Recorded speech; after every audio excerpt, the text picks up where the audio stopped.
पति के जाते ही ससुराल बदल जाता है। रजनी के पैर घर के दरवाजे पर ही ठिठक गए। अंदर जाना तो चाहती थी लेकिन जा नहीं पा रही थी। आंखों से आंसू बहे जा रहे थे। तभी पीछे से आकर भाई ने हाथ थामा। उसने पलट कर देखा तो भाई को देखते ही उसका रोना छूट गया। भाई के इशारे से उसे अंदर जाने के लिए कहा, पर उसकी हिम्मत नहीं हो रही थी। ये कभी वही घर था जिसमें कभी वो महेश की दुल्हन बनकर आई थी और आज इस घर से महेश की अर्थी उठने वाली थी। कल रात ही महेश को साइलेंट अटैक आया था और कुछ ही क्षण में उसकी मृत्यु हो गई। रजनी उस वक्त अपनी दोनों बेटियों के साथ मायके गई हुई थी। रात को ही उसके चाचा ससुर से फोन करके उसके पिता को बता दिया था। जैसे ही यह खबर वहां मायके पहुंची, वैसे ही मायके वाले फटाफट आधे घंटे में वहां से रवाना हुए। आखिर 7 घंटे का सफर तय कर वो लोग यहाँ पहुँचे। यहाँ लोगों का अच्छा खासा तांता लगा हुआ था। तभी बेटियां बिलखिलती हुई रजनी से लिपट गई, पर जो खुद को ही होश में ना हो वो भला बच्चों को कैसे संभाले। मम्मी और भाभी जबरदस्ती उसे हिम्मत देती हुई अंदर लेकर गई।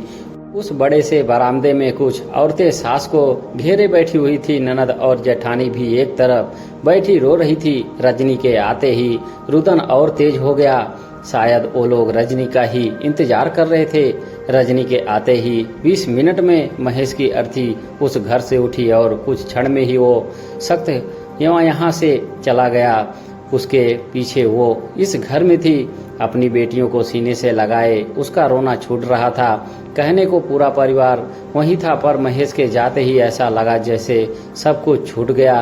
कुछ ही देर में उस दिन की सभी क्रियाएं करके मायके वालों ही वहां से रवाना हो गए। बस रजनी की माँ वहां रजनी के पास रुक गई। सब एक दूसरे को हिम्मत दे रहे थे, पर रजनी को कोई हिम्मत नहीं दे रहा था।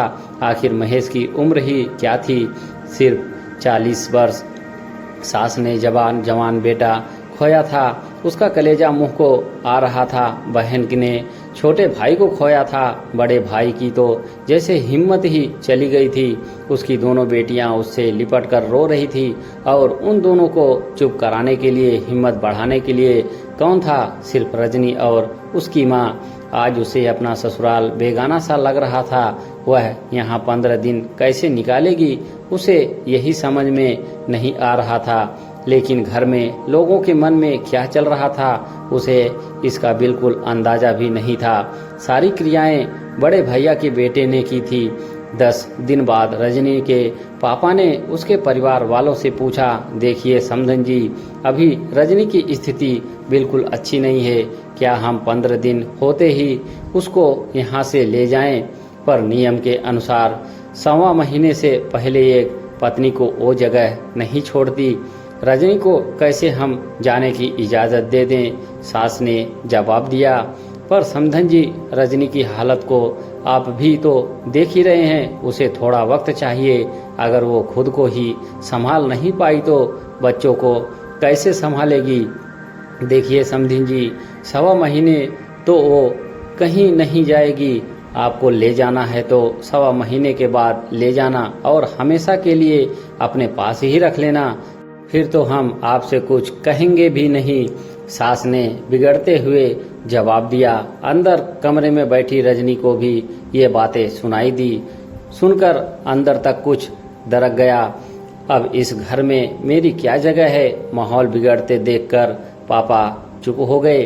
12वीं पर पगड़ी की रस्म में भी जेठ जी ने के बेटे को बैठाने की बात हुई, लेकिन जब रजनी के मायके वालों को पता चला तो वो लोग अड़ गए, क्योंकि पहले भी महेश की अपने बड़े भाई से झड़प हो चुकी थी। जब बड़े भाई ने यह कहकर उसे दुत्कारा था कि तेरी तो बेटियां हैं, प्रॉपर्टी में तुझे क्या हिस्सा मिलेगा। ये सब जानते हुए पहली बार रजनी के मायके वाले जिद पर आए थे।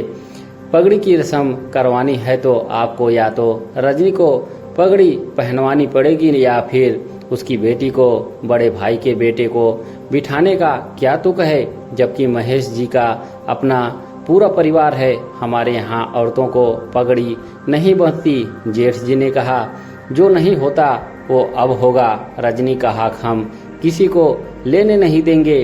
आखिर रजनी के परिवार को रजनी को ही संभालना है, पर वह तो इस हालात में ही नहीं है और ऊपर से उसकी बेटियां ही तो है।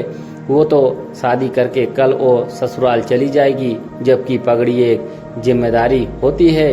कोई बात नहीं, हम उसे सहारा देकर बिठा लेंगे, पर कभी ना कभी तो होश में आएगी। और सही कहा आपने, पगड़ी एक जिम्मेदारी है, उनके परिवार की जिम्मेदारी रजनी ही उठाएगी। आखिर मायके वालों की जिद के कारण पगड़ी रजनी को बांधी गई। बाद में पापा ने दादी सास से रजनी को ले जाने के बारे में बात की। ये पहली बार था जब पापा ने दादी सास से पूछा था। आखिर दादी सास ने कहा, जब जाकर 20 दिन बाद रजनी के मायके वालों उसे मायके लेकर गए थे, लेकिन अभी कुछ दिन ही बीते थे कि जेठ जी का फोन आया, हम लोग कल आ रहे हैं, रजनी को घर पर ही रखिएगा। कुछ ना कुछ तो उसके मन में पक रहा था। ये बात तो रजनी के मायके वाले समझ रहे थे, पर क्या, वो तो कल उनके आने पर ही पता चलेगा। खैर, दूसरे दिन के जेठ जी अपने चाचा जी के साथ वहां पहुंचे। रजनी के साथ उसके पूरे मायके वाले वहां मौजूद थे। चाय पानी पीने के बाद वो लोग सीधे मुद्दे पर आए। देखिए समधी जी, अब आपको तो पता ही है कि महेश इस दुनिया में नहीं रहा और रजनी सिर्फ 2 बेटियां हैं।